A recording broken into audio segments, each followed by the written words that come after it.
Nós vamos retornar agora a Brasília com o repórter Bruno, que tem mais informações sobre essa mudança abrupta que acontece de ontem para hoje. Muito bom dia, Bruno.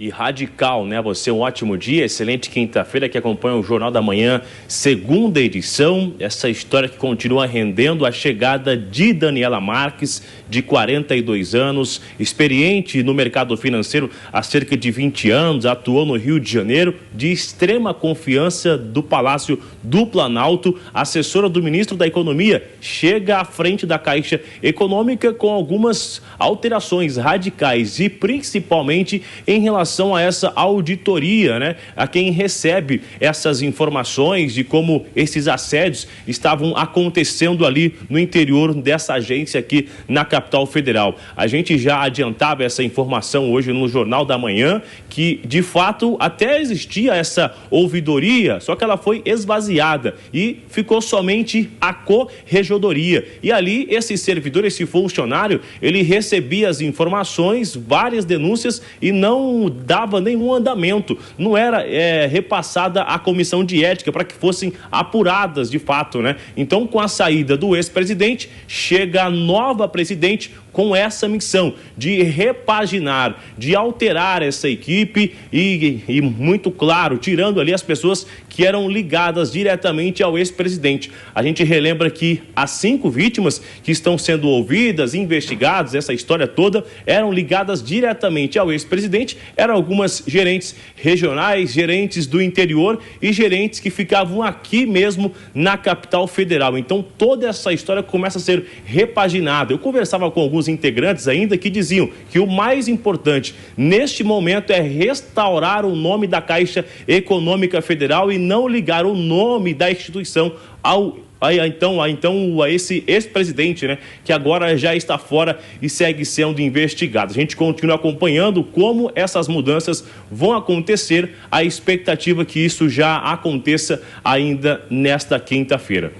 Agora, Bruno, a gente sabe que haverá toda uma repercussão política, evidentemente, já desde ontem a Comissão de Direitos Humanos agora do Senado, por exemplo, quer ouvir o atual presidente também, ouvidor da instituição, sobre o caso de suposto, então, assédio do ex-presidente Pedro Guimarães. Então, nós teremos aí uma sequência, evidentemente, um reflexo direto em convocações, em eventos aí a partir de agora no Congresso também.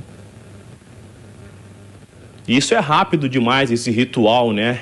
Essa comissão que já está em andamento, eu conversava com alguns representantes, alguns integrantes hoje pela manhã, e eles já adiantavam essa informação, porque anteriormente havia esse requerimento que já havia sido aprovado de convocação do ex-presidente, como ele não mais está na função, agora não mais alcança ele, né? Então não mais será ouvido. A expectativa de que sejam aprovados alguns requerimentos para convocar esse auditor que recebia essas reclamações e também em relação a essas vítimas, que elas vão até essa comissão e que respondam ali esses diversos questionamentos de como esse assédio estava acontecendo. A gente relembra que, segundo alguns depoimentos, esses assédios aconteciam durante reuniões e algumas viagens oficiais. Só um desses exemplos que, segundo informações, uma certa vez no jantar, o ex-presidente chegou a falar que naquela noite ninguém era de ninguém. Então, essas denúncias,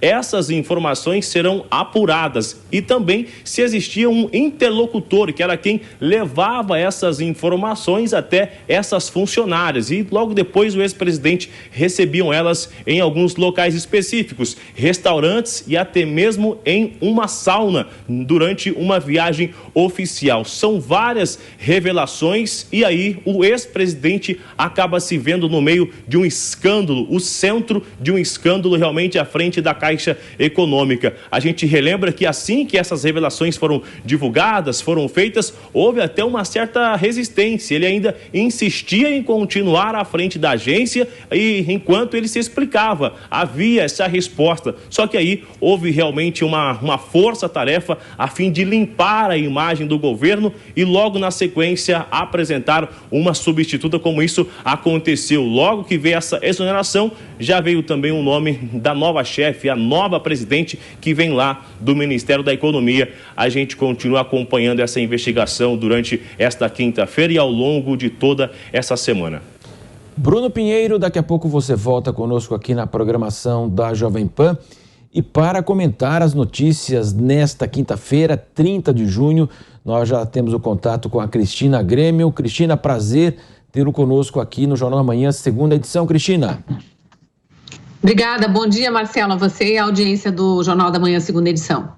Cristina, evidentemente que nós tivemos aí, para surpresa de todos, era uma pessoa sempre elogiada pelo presidente Jair Bolsonaro, à frente da sua gestão da Caixa, estava com o presidente sábado, e aí essa revelação a partir de ontem, nessa semana, uma baixa considerável para o governo, e a gente sabe que haverá uma exploração política inevitavelmente, né, Cristina?